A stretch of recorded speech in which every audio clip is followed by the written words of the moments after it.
கிருஷ்ணகிரி மாவட்டம் ஓசூர் வனப்பகுதி வறண்டுவிட்டது. காய்ந்த புதர்கள் அதிகம் இருப்பதால் எளிதில் தீப்பிடிக்க வாய்ப்புள்ளது.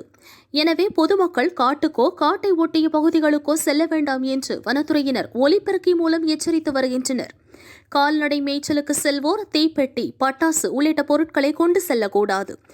காட்டில் யாராவது தீ பற்ற வைத்தால் கைது நடவடிக்கை எடுக்கப்படும். 6 மாதம் முதல் 3 ஆண்டு வரை சிறை தண்டனை கிடைக்கும் என்று வனத்துறையினர் எச்சரிக்கை விடுத்தனர். வனத்துறையின் சார்பில் ஒரு சிறிய அறிவிப்பு. காட்டுக்கு கால்நடைகள் மேய்க்க செல்றவங்க தீப்பெட்டி, சிகரெட் போன்ற பொருட்கள் எதுவும் எடுத்துட்டு போகாதீங்க. ஏன்னா காடு அங்கங்க நெருப்பாயிட்டே இருக்கு. காடு நல்லா இருந்தாதான் நீங்க நாளைக்கு அதனால பயன்பெற முடியும்.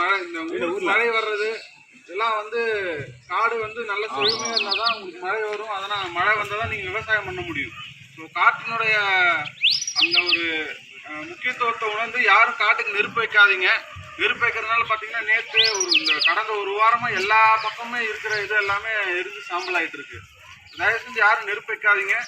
தீப்பெட்டியோட யாராவது இத்தனை சொல்லி யாராவது தீப்பெட்டி இதெல்லாம் எடுத்துட்டு போனீங்கன்னா அப்புறம் நாங்கள் ஆஃபீஸ் தான் கூட்டிகிட்டு போக வேண்டியிருக்கோம். அந்த நிலைமைக்கு யாரும் எங்களை ஆளாக்காதீங்க. அதான் நாங்கள் சொல்லிக்கிறோம்.